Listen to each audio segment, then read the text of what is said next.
ഏറ്റവും പ്രധാനം ഈ നദിയിൽ അതിശക്തമായ ഒഴുക്കുണ്ട് എന്നുള്ളതാണ്. ഈ നേവിയുടെ എല്ലാം മുങ്ങൽ വിദഗ്ധർ പറയുന്നത് ഇതിൻ്റെ പുറം ഭാഗത്ത് മുകളിൽ കാണുന്നതിനേക്കാൾ അതിശക്തമായ ഒഴുക്കാണ് അടിഭാഗത്തേക്ക് പോകുമ്പോൾ എന്നുള്ളതാണ്. അതാണ് നേവിയുടെ മുങ്ങൽ വിദഗ്ധർ നേരിടുന്ന ഒരു പ്രധാനപ്പെട്ട പ്രശ്നം. ഒപ്പം തന്നെ ഇവർ ഈ നേവിയുടെ ആൾക്കാർ മുങ്ങൽ വിദഗ്ധരെ അടിത്തട്ടിലേക്ക് പോകുമ്പോൾ ഇവരെ ഒരു കയർ വഴി മുകൾ ഭാഗം ബന്ധിപ്പിക്കുന്ന ഒരു ഇത് സ്വീകരിക്കും ഒരു സുരക്ഷിതത്വത്തിൻ്റെ പേരിൽ. പക്ഷേ ഈ മരങ്ങളും മറ്റും അടിഞ്ഞുകൂടുന്ന ഒരു സാഹചര്യത്തിൽ അതിൻ്റെ ഒരു സാധ്യതയെല്ലാം പരിശോധിച്ചതിന് ശേഷമേ നേവിയുടെ മുങ്ങൽ വിദഗ്ധർക്ക് ഇതിൻ്റെ ആഴങ്ങളിലേക്ക് പോകാൻ കഴിയൂ എന്ന വിവരങ്ങൾ പല ഭാഗങ്ങളിൽ നിന്നും പങ്കുവയ്ക്കുന്നതായി കണ്ടിട്ടുണ്ട്. ഷിജു, ഈ രാജധാനി എക്സ്പ്രസ്സിലാണ് ഈ ഡ്രോണുമായി ബന്ധപ്പെട്ട കാര്യങ്ങൾ എത്തുക. രാജധാനി എക്സ്പ്രസ് അല്പം വൈകിയെന്ന് സിജു നേരത്തെ റിപ്പോർട്ട് ചെയ്തിട്ടുണ്ട്. കാർവാറിൽ എത്തിയ ശേഷം പിന്നീട് അത് ഈ ഷിരൂരിലേക്ക് കൊണ്ടുവരണം. അതിനു വേണ്ടി വരുന്ന ഒരു കാലതാമസം. ഇന്നലെയാണെങ്കിൽ ഉച്ചയ്ക്ക് ശേഷം അതിശക്തമായ മഴ ഷിരൂരിൽ പെയ്യുന്ന ഒരു അവസ്ഥയുമുണ്ട്. അതുകൊണ്ട് തന്നെ മൊത്തത്തിൽ ഒരു പ്രതികൂല കാലാവസ്ഥ നിലനിൽക്കുന്നത് എങ്ങനെയാണ് ഈ ഒരു തെരച്ചിലിനെ ബാധിക്കുക? സിജു, ഷമ്മി, കാലാവസ്ഥ വലിയൊരു പ്രശ്നമാണ്. ഞാൻ നേരത്തെ സൂചിപ്പിച്ചതുപോലെ തന്നെ 3 പ്രശ്നങ്ങളാണ് പ്രതികൂല ഘടകമായി നിലനിൽക്കുക. ഒന്ന്, ശക്തമായ കാറ്റ്. ഇപ്പോൾ നമുക്ക് ഈ ദൃശ്യങ്ങളിൽ കാണാം, ശക്തമായ കാറ്റാണ് പ്രദേശത്ത് നിലനിൽക്കുന്നത്. അതോടൊപ്പം തന്നെ കനത്ത മഴയുമുണ്ട്. ഈ മഴയും അതോടൊപ്പം തന്നെ പരിശോധന ഇന്ന് പ്രധാനമായും നടത്തേണ്ട ഗംഗാവാലി പുഴയിൽ ശക്തമായ കുത്തൊഴുക്ക് അനുഭവപ്പെടുന്നു. അതോടൊപ്പം തന്നെ വെള്ളം കലങ്ങി മറിഞ്ഞാണ് ഒഴുകുന്നത്. ഇത്തരം കാര്യങ്ങളാണ് ഒരു പ്രതിസന്ധിയായി നിലനിൽക്കുന്നത്. അത് സ്വാഭാവികമായും ഈ രക്ഷാദൗത്യത്തിന് ഒരു പ്രശ്നമാകുമെന്ന് തന്നെയാണ് മനസ്സിലാക്കുന്നത്. ശക്തമായ കാറ്റുണ്ടായാൽ ഡോക്ടർ ഇന്ദ്ര ബാലൻ്റെ നേതൃത്വത്തിലുള്ള പരിശോധനകൾക്ക് ഒരു തടസ്സമാകുമെന്ന് അദ്ദേഹം അറിയിച്ചിട്ടുണ്ട്. കാരണം ഈ ട്രക്കിൻ്റെ സ്ഥാനം കണ്ടെത്തിയിരിക്കുന്നത് കരയിൽ നിന്ന് 20 മീറ്റർ അകത്തേക്ക് മൺതിട്ടയ്ക്കിടയിലാണ്. അതോടൊപ്പം തന്നെ 15 അടി ആഴത്തിലാണ് ഈ ട്രക്ക് കണ്ടെത്തിയെന്ന് കർണാടക സർക്കാർ ഔദ്യോഗികമായി സ്ഥിരീകരിച്ചിരിക്കുന്നത്.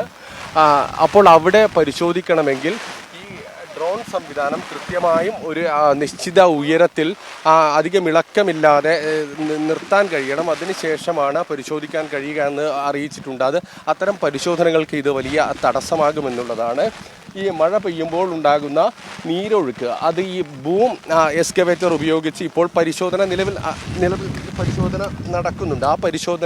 ആ പരിശോധനയെ ബുദ്ധിമുട്ടിലാക്കുമെന്നാണ് മനസ്സിലാക്കുന്നത്. ബൂം എക്സ്കവേറ്റർ ഉപയോഗിച്ചുകൊണ്ടുള്ള പരിശോധനയ്ക്ക് തടസ്സമാകും. മണ്ണ് നീക്കം ചെയ്യുന്നതിന് തടസ്സമാകും. ഈ പുഴയിലെ കുത്തൊഴുക്ക് സ്വാഭാവികമായും ഈ നാവികസേനയുടെ മുങ്ങൽ വിദഗ്ധർ നടത്തുന്ന പരിശോധനയ്ക്ക് പ്രശ്നമാണ്. ഈ മുങ്ങൽ വിദഗ്ധർ പരിശോധിക്കുമ്പോൾ കുത്തൊഴുക്ക് പ്രശ്നമാണ്. കാരണം ഈ കൃത്യമായും അവർക്ക് ഈ സ്ഥാനം കണ്ടെത്തുന്നതിന് വേണ്ടി അതിന് കഴിയില്ല. അതോടൊപ്പം തന്നെ വെള്ളം കലങ്ങി മറിഞ്ഞാണ് ഒഴുകുന്നത്. കലങ്ങി മറിഞ്ഞ് വെള്ളം ഒഴുകുമ്പോൾ കൃത്യമായും കാഴ്ച കിട്ടില്ല. അതിൻ്റെ ഒരു പ്രശ്നം നിലനിൽക്കുന്നുണ്ട്. ഏതായാലും കാലാവസ്ഥ അനുകൂലമാകുമെന്ന് പ്രതീക്ഷിക്കാം. നിലവിൽ മഴ പെയ്തു തുടങ്ങിയിട്ടുണ്ട്. ഈ മഴ പ്രശ്നമാണ്. ശക്തമായ കാറ്റ് വലിയൊരു ബുദ്ധിമുട്ട് സൃഷ്ടിക്കുന്നു. നമുക്ക് റിപ്പോർട്ടിങ്ങിനിടയിൽ തന്നെ വലിയ ബുദ്ധിമുട്ട് നിലനിൽക്കുന്ന രീതിയിലാണ് കാറ്റ് നിലവിലുള്ളത്. ഏതായാലും കാലാവസ്ഥ അനുകൂലമായാൽ നേരത്തെ അദ്ദേഹം സൂചിപ്പിച്ചതുപോലെ തന്നെ നല്ല രീതിയിൽ ഈ പരിശോധനകളുമായി ബന്ധപ്പെട്ട് മുന്നോട്ട് പോകാൻ കഴിയും. വളരെ പെട്ടെന്ന് ഈ ട്രക്കിൻ്റെ സ്ഥാനം നിർണ്ണയിക്കാൻ കഴിയും. അതോടൊപ്പം തന്നെ അതിൻ്റെ ക്യാബിൻ വശമാണ് മുകളിലേക്ക്, ഏത് ഭാഗമാണ് മുകളിലേക്ക് നിൽക്കുന്നത് എന്നുൾപ്പെടെയുള്ള കാര്യങ്ങളിൽ ഒരു വ്യക്തത വരുമെന്നാണ് അറിയിച്ചിരിക്കുന്നത്. ഇപ്പോഴും കർണാടക സർക്കാർ കഴിഞ്ഞ ദിവസം 3:30 ഇത് ട്രക്കാണെന്ന് അർജുൻ യാത്ര ചെയ്ത ട്രക്കാണെന്ന് സ്ഥിരീകരിച്ചത്. ഇനി ആ ട്രക്ക് കണ്ടെത്തി കൃത്യമായി അതാണെന്ന് തിരിച്ചറിഞ്ഞുകൊണ്ട് അത് പുറത്തെത്തിക്കുന്നതിനുള്ള നടപടിക്രമങ്ങളുമായാണ് നിലവിൽ മുന്നോട്ട് പോകുന്നത്.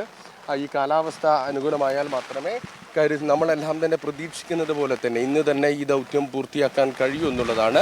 ആ ട്രക്ക് പുറത്തെത്തിക്കുമ്പോൾ ആവശ്യമായ മറ്റ് സൗകര്യങ്ങൾ ആരോഗ്യവകുപ്പുമായി ബന്ധപ്പെട്ടവരെല്ലാം തന്നെ ഇവിടെ ഏർപ്പെടുത്തിയിട്ടുണ്ട്. കൃത്യമായും ഈ ക്യാബിൻ്റെ മുൻഭാഗം എത്തിക്കുമ്പോൾ അതിൽ അർജുനുണ്ടോ എന്നുൾപ്പെടെയുള്ള കാര്യങ്ങളിലാണ് വ്യക്തത വരേണ്ടത്. ഇത് ട്രക്കാണെന്ന് കൃത്യമായി സ്ഥിരീകരിക്കണം. നേരത്തെ ചില സാങ്കേതിക സംവിധാനങ്ങൾ ഉപയോഗിച്ചുകൊണ്ടുള്ള പരിശോധനയിലാണ് ആ സൂചനകളിൽ നിന്നാണ് ഇത് ട്രക്കാണ് എന്ന് പറയുന്നത്. അത് കൃത്യമായി സ്ഥിരീകരിക്കേണ്ടതുണ്ട്. ഏതായാലും കർണാടക റവന്യൂ മന്ത്രി കൃഷ്ണ ബൈരേഗൌഡ സ്ഥിരീകരിച്ചതിൻ്റെ അടിസ്ഥാനത്തിലാണ് ഈ അർജുൻ്റെ ട്രക്ക് ഇവിടെ അത് സ്ഥിരീകരിക്കാൻ കഴിഞ്ഞു. അത് വെള്ളത്തിലുണ്ട് എന്നുൾപ്പെടെയുള്ള കാര്യങ്ങൾ നമുക്ക് മനസ്സിലാക്കാൻ സാധിക്കുന്നത്. അതിൻ്റെ അടിസ്ഥാനത്തിലാണ് കഴിഞ്ഞ ദിവസം മുതൽ പ്രതീക്ഷയുള്ള വാർത്ത കേരളത്തിലേക്ക് നമ്മൾ എത്തിക്കുന്നത്. ഏതായാലും വളരെ പ്രതീക്ഷയോടെ കാത്തിരിക്കാം. ഈ പ്രതികൂല കാലാവസ്ഥ തടസ്സമാകാതിരുന്നാൽ വളരെ പെട്ടെന്ന് തന്നെ നമുക്ക് ഈ പരിശോധനകൾ നടക്കുമെന്ന് പ്രതീക്ഷിക്കാം. സിജു, അല്പസമയത്തിനകം തന്നെ രാജധാനി എക്സ്പ്രസ് കാർവാറിൽ എത്തിച്ചേരും. അതിനുശേഷം ഈ ബാറ്ററിയും ഡ്രോണും മറ്റ് ഉപകരണങ്ങളും അവിടെ നിന്ന് ഷിരൂരിലേക്ക് എത്തിക്കാൻ ഏതാണ്ട് 1 മണിക്കൂർ 2 മണിക്കൂർ സമയം വേണ്ടിവരും എന്നുള്ളതാണ് മനസ്സിലാക്കുന്നത്.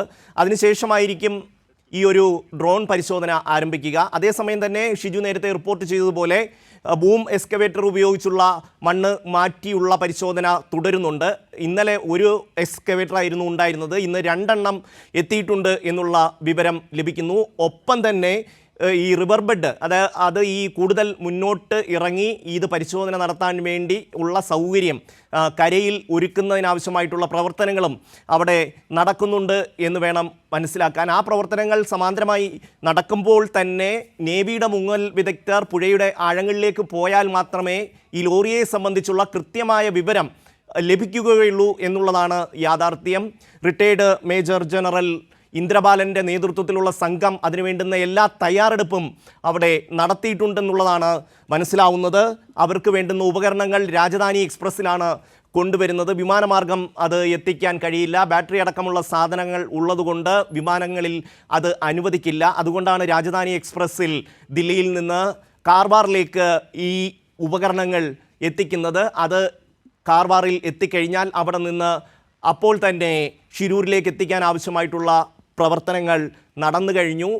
ഷിരൂരിൽ എത്തിക്കഴിഞ്ഞാൽ ഈ ഒരു തെരച്ചിൽ ആരംഭിക്കാൻ കഴിയും എന്നുള്ള ഒരു പ്രതീക്ഷയാണ്. നേവിയുടെ മുങ്ങൽ വിദഗ്ധർക്ക് വേണ്ടുന്ന മറ്റ് സാങ്കേതികമായ സഹായങ്ങൾ ഈ തലത്തിൽ റിട്ടയേർഡ് മേജർ ജനറൽ ഇന്ദ്രബാലൻ്റെ നേതൃത്വത്തിൽ അവിടെ നൽകും. ഇത് രണ്ടും കൂടെ കോർഡിനേറ്റ് ചെയ്തുകൊണ്ടുള്ള ഒരു കൂട്ടായ പ്രവർത്തനത്തിലൂടെ മാത്രമേ കൃത്യമായി ഈ ലോറി കിടക്കുന്ന ലൊക്കേഷനിലേക്ക് നേവിയുടെ മുങ്ങൽ വിദഗ്ധർക്ക് എത്താൻ കഴിയൂ. അതുപോലെ തന്നെ ഉദ്യോഗസ്ഥർ ഇന്നലെ തന്നെ വ്യക്തമാക്കിയത് ഈ ഒരു ക്യാബിനിൽ അർജുൻ ഉണ്ടോ എന്നുള്ള പരിശോധനയ്ക്കാണ് പ്രഥമ പരിഗണന എന്ന് അവർ വ്യക്തമാക്കിയിട്ടുണ്ട്. ലോറിയുടെ ക്യാബിൻ ഏത് ഭാഗത്ത് ഏത് ദിശയിലാണ് എന്നുള്ളത് ചില ഭാഗങ്ങളിൽ നിന്ന് വരുന്ന വാർത്തകൾ അനുസരിച്ച് ലോറി തലകീഴായി മറിഞ്ഞു കിടക്കുന്നു എന്ന് പറയുന്നു. അതേസമയം ചില ഭാഗങ്ങളിൽ നിന്ന് വരുന്ന വിവരമനുസരിച്ച് ഇത് ചരിഞ്ഞു കിടക്കുകയാണ് എന്നും പറയുന്നുണ്ട്. എന്തായാലും കരയ്ക്കും ഒരു മൺകൂനയ്ക്കും ഇടയിലാണ് ഈ ഒരു ലോറി കിടക്കുന്നത്. ഒപ്പം തന്നെ വലിയ തോതിൽ കല്ലും മണ്ണും ചെളിയുമെല്ലാം അടിഞ്ഞ് ഈ ലോറി അങ്ങനെ കിടക്കുന്നതുകൊണ്ട് തന്നെ വലിയ തോതിൽ ചെളിയും മണ്ണും കമ്പും കല്ലുമെല്ലാം ഇതിന് ചുറ്റും അടിഞ്ഞുകൂടിയിട്ടുണ്ടാകാനുള്ള സാധ്യത വളരെ വലുതാണ്. അതുകൊണ്ട് തന്നെ നേവിയുടെ മുങ്ങൽ വിദഗ്ധർക്ക് ഈ ഒരു ദുഷ്കരമായ ഒരു ദൗത്യമാണ് അവരുടെ മുന്നിലുള്ളത്. പക്ഷേ അവർ വളരെ ആത്മാർത്ഥമായി തന്നെ ഇക്കാര്യത്തിൽ ഇടപെടുന്നുണ്ട്. പരമാവധി വേഗത്തിൽ ലോറി കണ്ടെത്താനുള്ള ശ്രമങ്ങൾ പ്രവർത്തനങ്ങൾ നേവിയുടെ ഭാഗത്തു നിന്നുണ്ടാകുന്നു എന്നുള്ള യാഥാർത്ഥ്യം. കാലാവസ്ഥ വളരെ പ്രതികൂലമായി നിൽക്കുന്നു. ഇപ്പോൾ തന്നെ റിപ്പോർട്ടേഴ്സിന് പോലും അവിടെ നിന്ന് റിപ്പോർട്ട് ചെയ്യാനുള്ള സാഹചര്യം പോലുമില്ല.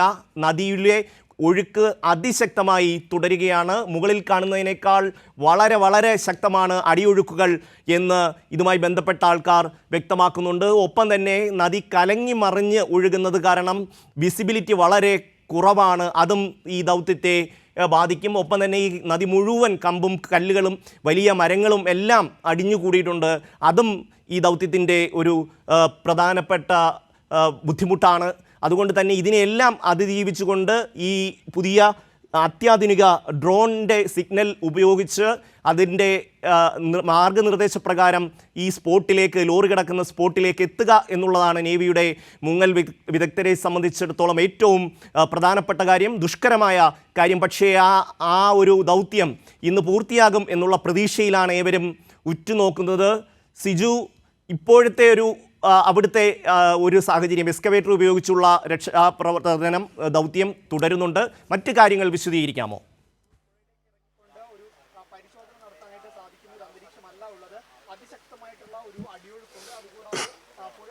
ഷമി, നിലവിൽ ഇന്ന് രാവിലെ മുതൽ പ്രദേശത്ത് ആ മണ്ണ് നീക്കുന്നതുമായി ബന്ധപ്പെട്ട പ്രവർത്തനങ്ങൾ ബൂം എക്സ്കവേറ്ററുമായി ബന്ധപ്പെട്ട് നടത്തുന്നുണ്ട്. പക്ഷേ നാവികസേനയുടെ പരിശോധന നേരത്തെ തുടങ്ങാൻ വേണ്ടി ശ്രമം നടത്തിയിരുന്നു. പക്ഷേ ഈ പ്രതികൂല കാലാവസ്ഥയുമായി ബന്ധപ്പെട്ട് ഇപ്പോൾ മുങ്ങൽ വിദഗ്ധർക്ക് പുഴയിലേക്ക് ഇറങ്ങാൻ ഉൾപ്പെടെ സാധിച്ചിട്ടില്ല എന്നാണ് മനസ്സിലാക്കുന്നത്. നേരത്തെ നമ്മൾ സൂചിപ്പിച്ചതുപോലെ തന്നെ ഷമീദന്റെ സൂചിപ്പിച്ചതുപോലെ തന്നെ പുഴയിലെ ഒരു കുത്തൊഴുക്ക് വലിയ പ്രശ്നമാണ്. അതോടൊപ്പം തന്നെ മുകളിൽ കാണുന്നത് പോലെയല്ല, അടിയൊഴുക്ക് വളരെ ശക്തമാണ്. ലോറിയുള്ള സ്ഥലം എന്ന് പറയുന്നത് 5.5 മീറ്റർ ആഴത്തിലാണ്. അതോടൊപ്പം 20 മീറ്റർ കരയിൽ നിന്ന് മാറിയാണ്. നേരത്തെ ഈ മണ്ണിടിച്ചിലിൽ രൂപപ്പെട്ട മൺതിട്ടയിൽ നിന്നും കരയിൽ നിന്നും 20 മീറ്റർ അകലെയാണ് ട്രക്കിന്റെ സ്ഥാനം നിലവിൽ നിർണ്ണയിച്ചിരിക്കുന്നത്.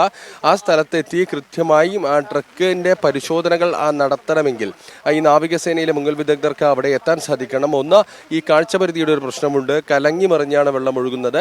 കൃത്യമായും കാഴ്ച കിട്ടാത്ത ഒരു പ്രശ്നം വരും. അതോടൊപ്പം തന്നെ മുങ്ങി ആ സ്ഥലത്ത് എത്തുന്നതിനുള്ള ഒരു പരിമിതി നിലവിലുണ്ട്. നമ്മൾ കാണുന്നത് പോലെയല്ല, അടിയൊഴുക്ക് വളരെ ശക്തമാണ് ഗംഗാവാലി പുഴയിൽ. അതോടൊപ്പം ഇടയ്ക്കിടെ പെയ്യുന്ന മഴ ഈ ബൂം എക്സ്കവേറ്റർ ഉപയോഗിച്ചുകൊണ്ടുള്ള മണ്ണ് മാറ്റലിന് തടസ്സമാകുന്നുണ്ട്. നേരത്തെ സൂചിപ്പിച്ചിരുന്നത് പോലെ തന്നെ ഡ്രോൺ ഉപയോഗിച്ചുള്ള പരിശോധന, റിട്ടയേർഡ് മേജർ ഇന്ദ്രപാലിന്റെ നേതൃത്വത്തിലുള്ള പരിശോധന തുടങ്ങാൻ 1 മണിക്കൂറിലധികം വൈകുമെന്നാണ് മനസ്സിലാക്കുന്നത്. രാജധാനി എക്സ്പ്രസിലാണ് ഈ ഡ്രോൺ സംവിധാനം കൊണ്ടുവരുന്നത്. ഡ്രോൺ സംവിധാനം ഉപയോഗിക്കാൻ തുടങ്ങണമെങ്കിൽ 11 മണിക്കാണ് ആദ്യം പറഞ്ഞിരുന്നത്. ഇപ്പോൾ 12 മണി കഴിയുമെന്നാണ് വരുന്ന ഒരു വിവരം. രാജധാനി എക്സ്പ്രസ് കാർവാറിൽ എത്തി. അവിടെ ഈ ബാറ്ററിയും അത്യാധുനിക ഡ്രോണും മറ്റ് ഉപകരണങ്ങളും അവിടെ ഇറക്കി എന്നുള്ള വിവരമാണ് ഇപ്പോൾ നമ്മൾക്ക് ലഭിക്കുന്നത്. അതിനി ഷിരൂരിലേക്ക് എത്താൻ 1 മണിക്കൂർ 1.5 മണിക്കൂർ വേണ്ടിവരും. അത് എത്തിയാൽ ഉടൻ തന്നെ ആധുനിക സംവിധാനങ്ങൾ ഉപയോഗിച്ചുള്ള പരിശോധന ആരംഭിക്കും. റിട്ടയേർഡ് മേജർ ജനറൽ ഇന്ദ്രപാലൻ്റെ നേതൃത്വത്തിലുള്ള സംഘം അവിടെ എത്തിക്കഴിഞ്ഞു. അവർ രാവിലെ തന്നെ വേണ്ടുന്ന പ്രവർത്തനങ്ങൾ അവിടെ ആരംഭിച്ചു കഴിഞ്ഞു. ഈ മെഷീൻസ് കൂടി എത്തിക്കഴിഞ്ഞാൽ കൃത്യമായ നിരീക്ഷണം ആരംഭിക്കാൻ കഴിയും. നേരത്തെ സിജു റിപ്പോർട്ട് ചെയ്തതുപോലെ ഈ കാറ്റ് ഒരു പ്രതികൂല ഘടകമാണ്. ഈ ഡ്രോൺ കൃത്യമായി ഒരു നിശ്ചിത ദൂരത്തിൽ നിർത്തിക്കൊണ്ട് മാത്രമേ ഈ ഒരു പരിശോധന നടത്താൻ കഴിയൂ. ശക്തമായ കാറ്റാണെങ്കിൽ ഈ ഡ്രോണ് ആ രീതിയിൽ നിർത്താൻ കഴിയില്ല എന്നൊരു പ്രശ്നം കൂടിയുണ്ട്. എന്തായാലും കാര്യങ്ങൾ എല്ലാം അനുകൂലമായി വന്നാൽ ഇന്ന് തന്നെ ലോറി കണ്ടെത്താൻ കഴിയും എന്നുള്ള വലിയ പ്രതീക്ഷയിലാണ് എല്ലാവരും.